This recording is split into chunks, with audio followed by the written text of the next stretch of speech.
Welcome to Taking Care of Business on News Talk 1180 for the best in Saturday Talk Radio at 1 o'clock and on 1230 KGEO at 10 o'clock Saturday. And for the best in Wednesday Talk Radio on 1410 KERI, the Christian station. We are now on 1000 KKIM in Albuquerque, New Mexico, and also 3 times on the internet on knookmedia.com.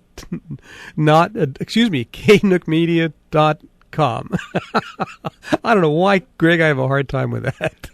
It's been the last couple of weeks. Serving Richmond, Oakland, and the San Francisco Bay Area. I'm Marty Pay. My partner, Clay Kerner's having a little surgery this week, so please keep him in your prayers. Our producer, as always, is the infamous Greg Held. And I wanted to start out by thanking last week's guests. We had a couple great guests on last week. We had Howard Bloom in the first half talking about his new book, Dark Invasion, which is going to be a movie soon with Bradley Cooper. Cooper's already bought the rights for it. And in the second half of the show, we had old friend of mine, sports reporter Dave Kindred, talking about his book, Sound and Fury, the story of Muhammad Ali and Howard Cosell. I can't believe that last week was the 50th anniversary of the Clay Liston fight. That just blows me away. I remember seeing that fight as a kid. Small kid. We've got a great show lined up today. In the second half, we have former Reagan budget director David Stockman talking about his book, The Great Defamation. But in the first half, we have one of the good guys in this state, Assemblyman and candidate for the governor of the great state of California, Tim Donnelly. Tim, welcome to Taking Care of Business. Oh, it's great to be on with you, Marty. So, Tim, it was nice seeing you there the night at the Lincoln Day event here in Bakersfield. That was a fun event. And Congressman Issa's in the news again this morning. Yeah, it was a great event, and it was great to see and hear from some of the guys on the front lines in Washington, and Congressman Issa is certainly at the head of that pack.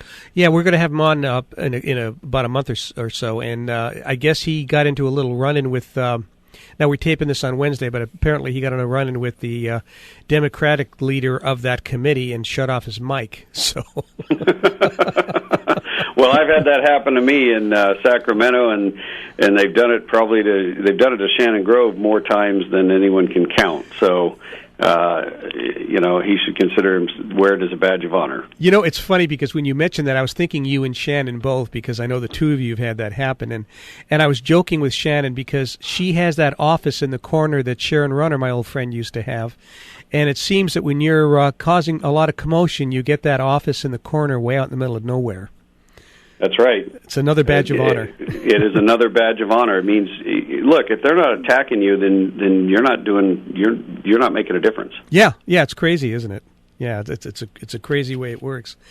I teach a class. I teach for one of the universities here in town one night a week, and I taught the last night of a public speaking class last night, and I had something odd that I wanted to start off talking to you about. It was a persuasion speech. So all of a sudden, actually it was the last speech of the night, this student gets up and on the PowerPoint he flashes the great seal of the great state of California. And I'm thinking, okay, where's this guy going with this? Is this going to be a persuasion speech to try to get people to move in? It actually was, and this is a positive kid, you're going to laugh at this. This actually was a persuasion speech talking people to move out of the state. And I'm thinking, oh my God, have we got to that point? But we have, haven't we? We're chasing people away. Well, California has... look, I came here with $300 in my pocket when I was probably around the age of this young man, 19 years of age, and, California was the land of opportunity. The only limitation on what you could dream is what you could imagine, how hard you were willing to work. And you could make it a reality. Now, California has gone from the land of opportunity to the land of oppression by regulation. Government, you know what, they got all the kids in college obsessed with the carbon footprint. That's become this green movement. We need to worry about the government footprint on our neck, because that is something that's easy to quantify, and when you see what it does, it literally stamps out opportunity or kicks it out of the state.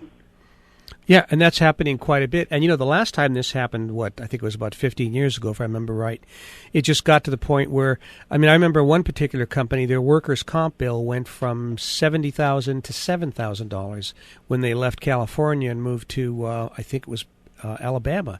It's insane to have that much of a disparaging number between one state and another. It's ridiculous. Well, and what are you paying? What is the ultimate cost to your family when both spouses have to work just to keep the lights on? Because the cost of living is so high, and the opportunities aren't what they used to be. Used to be you could just start your own business here and put out a shingle, and next thing you know, you're a millionaire. That ought to be California's legacy. That ought to be California's future, and I think we can make that California's future again. But we're not going to do it unless we address these problems head on. We have a governor who just can't say no. The guy signed 805 new laws in a state where the biggest complaint is overregulation. Yeah, it's crazy. We're having a conversation with Assemblyman and candidate for governor Tim Donnelly. So, Tim, it's another funny little story. My wife and I were in Canada about a month and a half ago visiting some family I have up there. And we're riding along, and I said, "Do you notice something different up here?" And the first thing she said was, she picked up on where I was going, she said, "Yeah, there's no cracks and potholes in the roads." The roads in California are atrocious.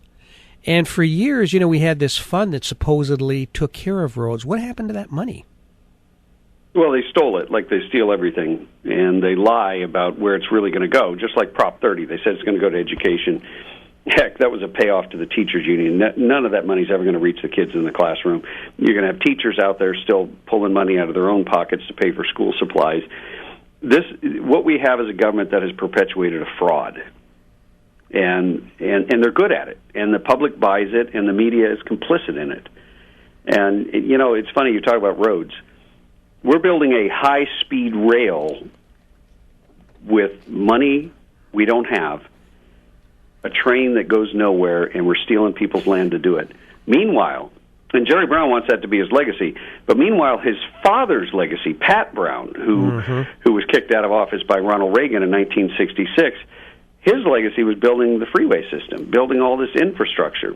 Yeah, and the aqueduct. That's crumbling on Jerry Brown's watch. And I happen to be at a hotel. I've been traveling all over the state, and about 6 months ago, I was at a hotel up north, and I was just working the room, the breakfast room where everybody gathers to have their breakfast in a hotel. And I ran into a guy who was outside on a motorcycle as I was leaving, and I just said, "Hey, I'm running for governor," and he said, "Yeah, you guys need a new governor." I said, "Great." He said, "But I'm from Texas." I said, "Oh, so you know about Jerry Brown?" He said, "No, I don't know Jerry Brown, but I know your roads."